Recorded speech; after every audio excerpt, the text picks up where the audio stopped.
गांधी। पता सत्याग्रह आश्रम अहमदाबाद। पेशा किसान बुनकर। उम्र 53 साल।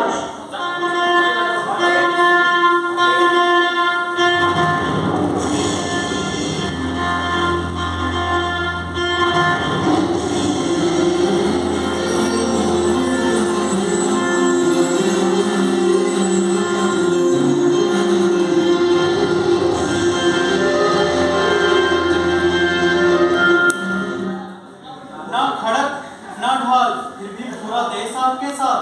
बिना गांधी भारत के बारे में सोचना असंभव बना दिया। हम नई पीढ़ी के लोग ये जानना चाहते हैं, आखिर ऐसा क्या किया जो पूरे देश को जगा दिया। अरे दुनिया में इतने विख्यात हो गए कि रात के अंधेरे में कोई भूत आ जाएगा और उसे पकड़ लेगा। उस रात को बहुत अंधेरा था और उसे दूसरे कमरे में जाना था। उसने यत्न किया, परंतु वो अपनी जगह पर जल सा गया और उसका दिल जोर से धड़कने लगा। उसकी दाई अम्मा दरवाजे के पास ही खड़ी थी। उसने हंसकर पूछा, क्या हुआ बेटा? अरे दादी, देखो कितना अंधेरा है, डर लग रहा है। अरे बेटा, अंधेरे से भी भला कोई डरता है? अरे दादी, अंधेरे में भूत आते हैं और सुना है वो खा ले जाते हैं। अरे मेरी बात सुनो, अंधेरे से डरने की जरूरत नहीं है। भगवान राम को याद करो। भगवान राम को याद करोगे? सच में दादी? हाँ। ठीक है दादी। भगवान राम को याद करने के बाद आपका कोई मार बाका नहीं कर सकेगा। ठीक है दादी, तो मैं अब भगवान राम को ही याद करूँगा। माँ की बातों ने मोहन को साहस दिया और वो राम नाम जपते हुए कमरे से बाहर निकला। और उस दिन से न मोहन कभी घबराया और न उसने कभी खुद को अकेला पाया। राम जी जो उनके साथ थे और इसी विश्वास ने गांधी जी को पूरे जीवन ताकत दिया।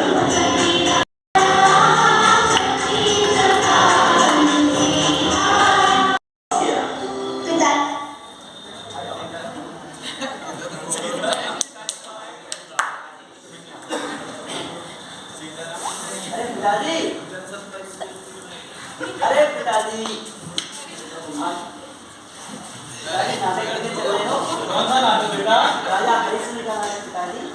देखो मैं अभी दस्तूर में नहीं जा सकता। ठीक है पिताजी, तो मैं अपने दोस्तों के साथ चला जाऊँ? हाँ चले जाओ। ठीक है पिताजी, जैसे आप। और हाँ ध्यान रखना और नाटक देख के सीधे घर ही आना। ठीक है पिताजी। नाटक में राजा हरिश्चंद्र अपना वचन निभाने के लिए अपना राज्य, पत्नी और बच्चों को खो देता है। नाटक के अंत में सभी की आंखों से आंसू निकल आए। इस कहानी ने मोहनदास के मन पर बहुत गहरा प्रभाव डाला। उसने सोचा कि उसे भी राजा हरिश्चंद्र की तरह ऐसी शक्ति मिल जाए जिससे वे सत्य की खातिर किसी भी संकट का सामना कर सके। नाटक में राजा हरिश्चंद्र उन्होंने सारा राजपाट अपना दान में दे दिया। आज से मैं सत्य पे चलूंगा और सत्य के मार्ग अपनाऊंगा। बट मोहन ये तो असंभव है। क्यों? सत्य के मार्ग पर चलना बहुत ही कठिन है। कठिन क्यों है? बहुत कठिन है। अरे भगवान पर भरोसा रखो और सत्य का मार्ग अपनाओ। यह हमारे बस की बात ना है, हमें पापा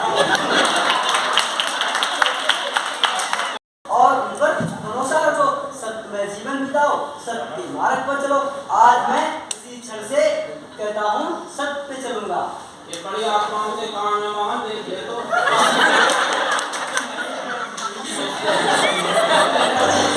और उस दिन से मोहन ने सत्यमय जीवन बिताना शुरू किया। बड़ा होकर उसने अपना जीवन सत्य के लिए दांव पर लगाया। सत्य और साहस ने उसे जीवन के अत्यंत कठिन परीक्षा में सफल बनाया, जिसे देखकर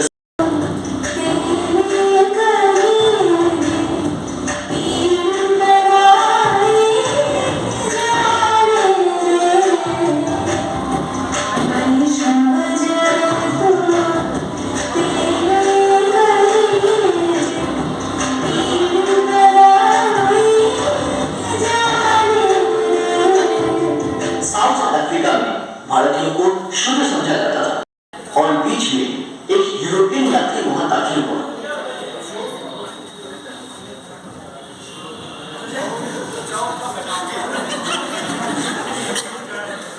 तुम यहाँ क्या कर रहा है?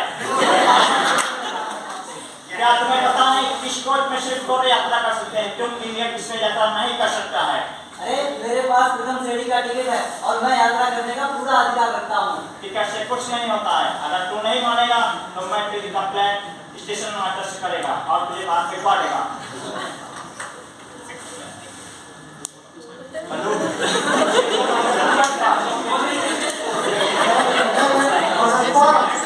ये इंडियन बदतमीजी कर रहा है, अपना नाम गांधी बता रहा है, इस खुली को बात सको। सर मेरे पास प्रथम श्रेणी का टिकट है और मैं यात्रा करने के लिए पूरा अधिकार रखता हूँ। पुलिस वाले ने गांधी जी को उनके सम्मान के साथ बाहर धकेल दिया।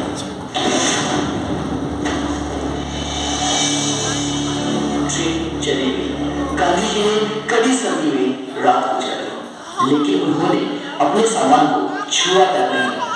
इस घटना ने उनके जीवन का रास्ता ही बदल दिया।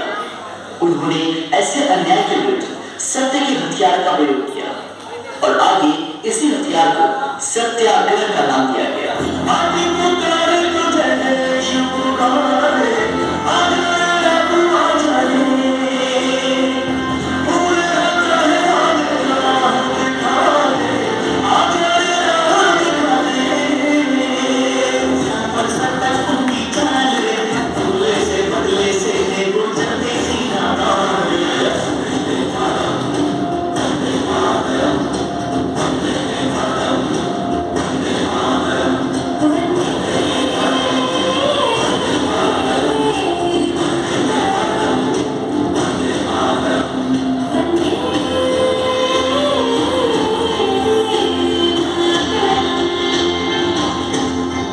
गांधी जी से मिलना बच्चों को बहुत अच्छा लगता था। एक दिन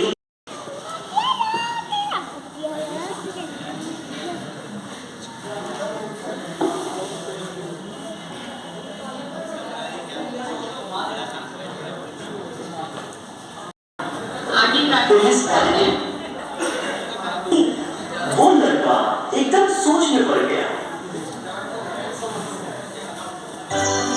और उस चोरिया जा रहे थे।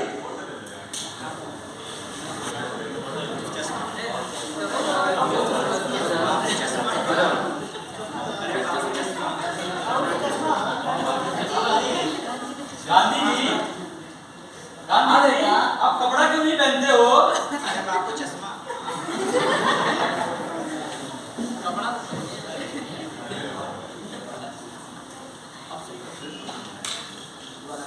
गांधी जी, आप कुर्ता क्यों नहीं पहनते हो? अरे बेटा मैं बहुत गरीब हूँ, इसीलिए मैं कुर्ता नहीं पहनता हूँ। आप चिंता ना करें, आपके लिए मेरी माँ नया कुर्ता सिलवा देंगी। अरे बेटा आपकी माँ किन किन के लिए कुर्ता सिलवाएंगी? जितने आप कहें उतने। अरे बेटा मेरा बहुत बड़ा परिवार है। कितना बड़ा परिवार गांधी जी? अरे बेटा मेरा 40 लाख परिवार है। 40 करोड़।